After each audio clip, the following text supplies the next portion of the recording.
What's up guys, this is Nishant, and in this video session we are going to learn about if-else statement in C++ programming language. So how can we do that? Let's do directly practically on the code blocks. As you can see that we have already discussed all these keywords and main functions, return 0, each and everything we have explained in the previous video.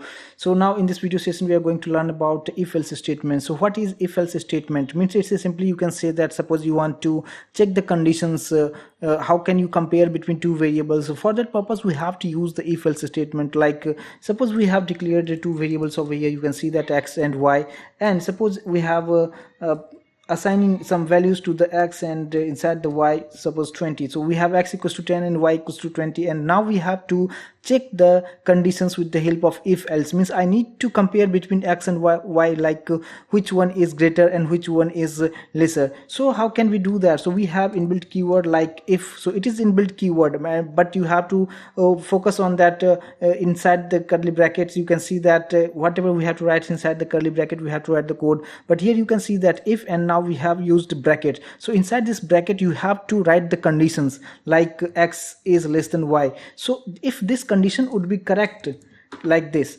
so here again after the if statement you have to give this curly braces. Means what? If this condition would be correct, then whatever you have written inside this block, that part would be executed. Like suppose I'm going to print like x is less than y. So here we have given some message to the user like but this message will print only this if this condition would be correct. So in this case, suppose if right now I'm going to execute this program, so what you will get the output. So you can see that x is 10 and y is 20. So here it will check the condition. So here condition is true, so definitely you will get this message. So now I will execute this program, so you can see the message x is less than y. But suppose now I will make some changes over here like this.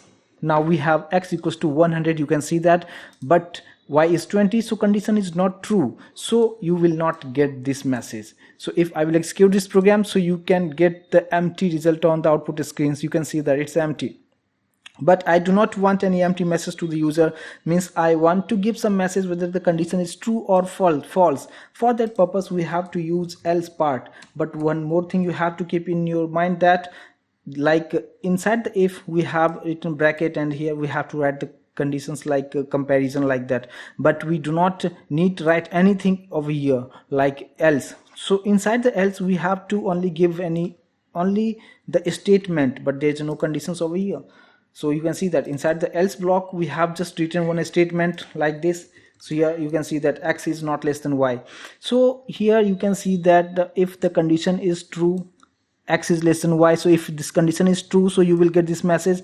But if the condition is not true, so you will now come inside the else block and you will get this message x is not less than y, like this. So this is the concepts of if and else statement, and this is generally used to check the conditions, and for the comparison purpose you can use this, but in detail we will see in the next session. So I hope it will understand, and I hope that you got the concepts how can you use the concepts of if else statement. But in next session we will see much more about the if else statement and nested if else, and how can we use like multiple conditions, how can we check with the if else statement. So see you guys in the next session. So thank you so much guys for your time.